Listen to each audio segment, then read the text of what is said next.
গাজার বিদ্যুৎ ব্যবস্থা ২ বছরেরও বেশি সময় ধরে ধ্বংসপ্রাপ্ত। হামলায় বিদ্যুৎ কেন্দ্র, বিতরণ নেটওয়ার্ক ও যন্ত্রপাতির বড় অংশ অকেজো হয়ে যাওয়ায় ব্যাহত হচ্ছে দৈনন্দিন কাজকর্ম। রাতের অন্ধকারে আলো ছাড়াই জীবনযাপন করতে বাধ্য হচ্ছে গাজাবাসী। ৩১ বছর বয়সী ফিলিস্তিনি মা হানান আল জুজু গাজার অন্ধকার ঘরে টর্চের আলোয় তার ৩ সন্তানকে খাবার খাওয়ান। যখন টর্চের ব্যাটারি শেষ হয়ে যায় তখন তাদের না খেয়ে থাকতে হয়। এদিকে সীমিত আলোয় বাচ্চাদের লেখাপড়া চালিয়ে নেওয়া কঠিন হয়ে পড়ছে। গাজার কেন্দ্রীয় নুসাইরাত এলাকায় একটি বাস্তুচ্যুত শিবিরে থাকছেন হানানের পরিবার, যেখানে সূর্য ডোবার পরই বেশিরভাগ পরিবার কাজকর্ম বন্ধ করে দেয়।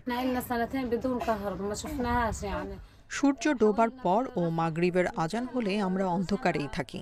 যদি টর্চের আলো থাকে সেটা জ্বালি, না থাকলে আলো আধারিতেই রাত কাটাই। অনেক সময় না খেয়েই ঘুমিয়ে পড়ি।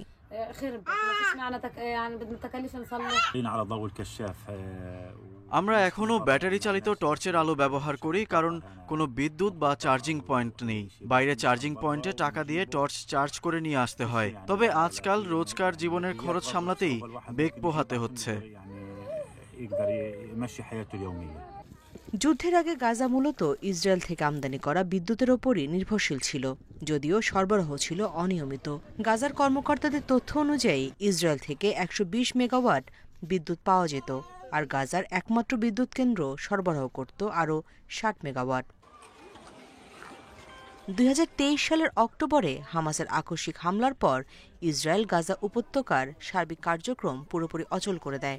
যুদ্ধ শুরুর কয়েকদিনের মধ্যেই জ্বালানি শেষ হয়ে যাওয়ায় গাজার একমাত্র বিদ্যুৎ কেন্দ্র বন্ধ হয়ে যায়, ফলে পুরো এলাকা হয়ে যায় বিদ্যুৎ বিচ্ছিন্ন।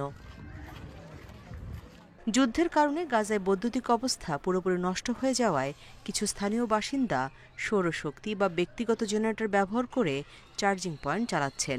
এই চার্জিং পয়েন্টগুলো এখন কিছু গাজাবাসীর রাতের আঁধারে একমাত্র আলোর সহায়।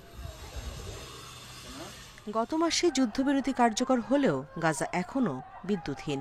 ইসরায়েলি হামলায় গাজার বিধ্বস্ত বিদ্যুৎ ব্যবস্থা ঢেলে সাজাতে দরকার বড় ধরনের অবকাঠামোগত সংস্কার।